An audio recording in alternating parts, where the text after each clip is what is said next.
everybody, my name is Renee Burns, and this is our last assignment for AEP 858 Data Protocol.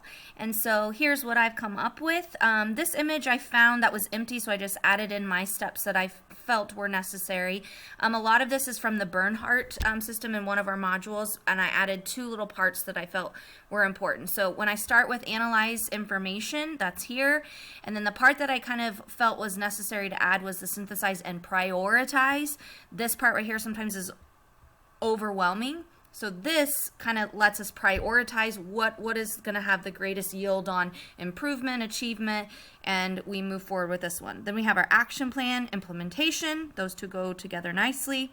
And then assess and reflect. Reflection is another part that I added that I feel like is extremely important. So I'm going to talk about each of those, and I'm trying to hurry so we can get into our 3 minutes here. Okay, so analyze information and synthesize and prioritize.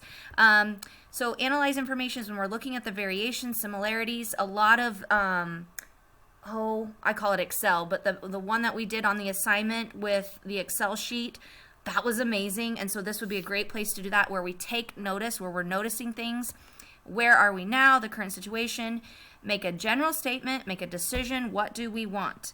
And again, we want to make sure that it's only one specific thing, maybe two, and not be overwhelmed and try to do too many things at once.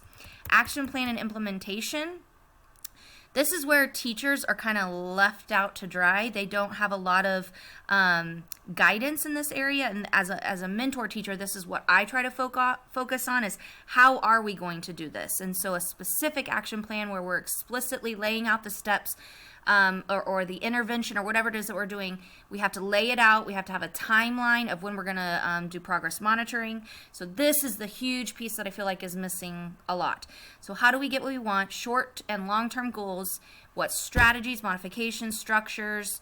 Sometimes you'll have a partnership with whether ELL, title, reading recovery, whatever it is that your goal is towards. Sometimes you'll have a partnership that's added there. So just listing how often those interventions are being had. Assess and reflect are that final piece. Progress monitoring, is it working? You're tracking throughout that whole time.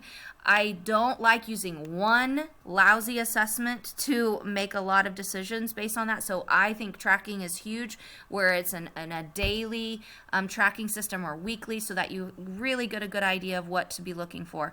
And then, did it work? Should we continue? Was it feasible? This is one that I feel like is left off a lot too, just because when we do interventions or we pull in some amazing intervention and then it worked, but is it really something that I can maintain? So that's a huge area that we often miss. Make a decision. Is this something that we can maintain over a period of time? So I don't like to be put in boxes when I look at my data and analyze. It kind of drives me nuts when I have to have certain things in certain boxes. So I did it just because of the assignment wanted us to do that. But I liked the Frayer model that we did, the Fort Hays one that they had in one of the modules. And so I kind of used that a little bit, strengths, challenges, and then comparisons, which I really liked on that Excel sheet. And then what do we wonder about? And then synthesize and prioritize. I like just a plain little area just to jot all my notes down. Some guiding questions are nice just to get the dialogue going, which we're supposed to be doing well. So getting your staff and your teams to really be talking and thinking and have a common vision of what we're focused on in this step. Again, a nice open spot for your action plan. Implementation, I like this form. This is something that we use here at Laughlin because it does lay out exactly how long the intervention's lasting, how often we're going to be checking in on those. It lays out everything that you need to be doing. It's kind of a map for the teacher to know what she's supposed to be doing or he is supposed to be doing throughout the implementation process. Assess, again, progress monitoring. I've put some charts on there just to kind of show what we use here and what I find valuable, not necessarily as a whole building, but what I've been using just because I really like that. And then reflection, again, was it feasible? Is this something I can maintain? Did it work? Should we continue or should we change routes? That's it. Oh, I went over time, but hope everyone has a great year this year. Good luck.